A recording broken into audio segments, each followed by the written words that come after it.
All right, busy day already underway here. We're expecting a lot of action today. Could this be the biggest day in terms of storm reports and or tornadoes so far for May 2025?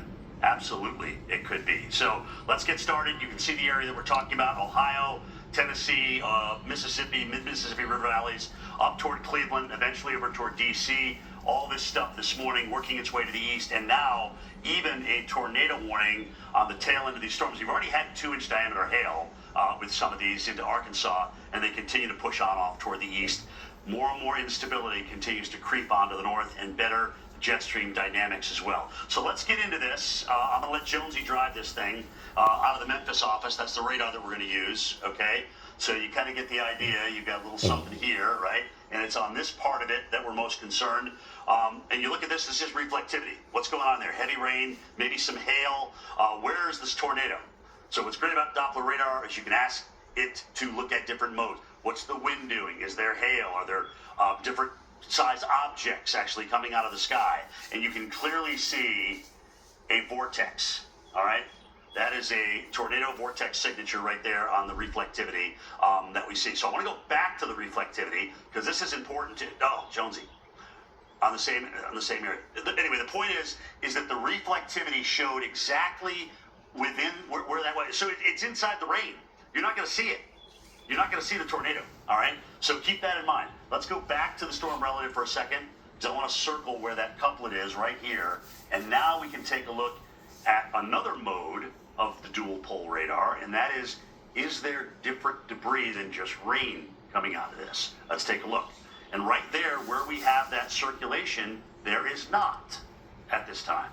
So one of the things when you have a rain-wrapped tornado like this is you don't know what's going on in there. Is it on the ground? Is it aloft? Sometimes you can see it with this mode, because now it shows you when you have a dropout in this CC, as it's called, debris. That would be a TDS.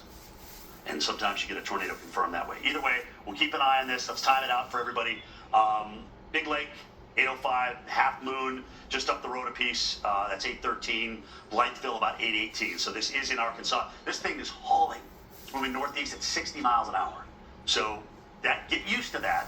That's going to be the kind of day we're going to have. These storms are going to really haul along because they have a very fast mid-level and upper-level jet stream to carry them on eastward. So this is within a tornado a severe thunderstorm watch. Expect a lot more watches today. The next one that comes out will likely be tornado, just given the fact that the tornado parameters are going to be ramping up. So the big question is, do we lose all of this? That's a really big question. And that could get us into a situation where we have more flooding than severe weather if we don't lose it.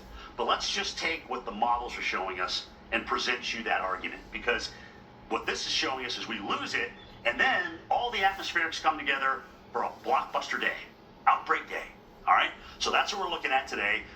In this warm sector, our heat, our humidity increases, our shear profiles, both in the vertical and the horizontal, increase as well. Steph's going to show you what those look like a little bit later on. She's got a great representation and explanation of what it looks like and how you can actually see the changes in wind direction in speed with height, which represents the shear and these atmospherics that are so pronounced in tornado outbreaks. So by this evening, we are nuts here with this. Do we have, or we will likely have, clusters, individual discrete cells, line segments, all these different modes of severe, but within them you can get all hazards: hail, wind, tornadoes. What's driving the risk today to be moderate, which is level 4 to 5 from the National Weather Service, is the wind.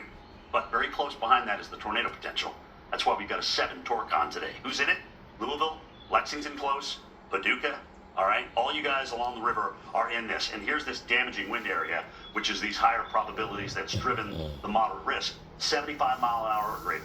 All right, so get ready for that. What'd you say earlier, Abrams? 130 knots? 120 knots? I saw 119, 120 knots in some places. Okay, so that's up at, 30,000 feet. 30. But either way, where the jets fly.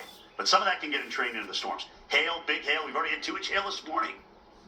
So we don't even have the best atmospherics for hail yet, but they're coming. This is another thing we're looking at. So look at this morning. These are significant tornado parameters. They're based on instability and shear. That really drives this particular product, okay? We call this STP. I'm just going to write it up here. You can see most favorable is the darker red. I want you to see what happens should we gut this first round of thunderstorms. Boom!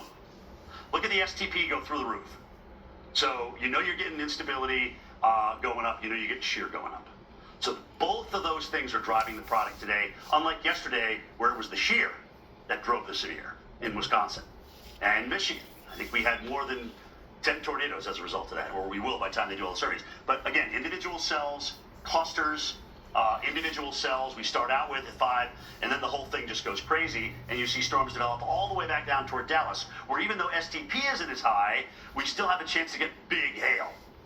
And Dallas, you are no stranger to hail, all right, as you know. So here we are, 9 o'clock tonight. We're looking at storms through Ohio, down through Louisville, Nashville. We end at midnight in those areas, but everything moves to the east over central Appalachia. We could easily still be severe. Now, we lose the SIG tour, but that doesn't mean we can't get a damaging wind gust all the way over into D.C. during the overnight hours and early tomorrow morning. And then, of course, the tail end of this kind of sitting down toward the south. So, we got a wild ride to go on in the next 24 hours, guys. Make sure you have a safe place and you got a plan with your family members. And for graduations that are happening tonight, I want superintendents to really talk about that with local meteorologists and National Weather Service, because that's important. You don't want people out in this stuff. Jordan, over to you. Yeah.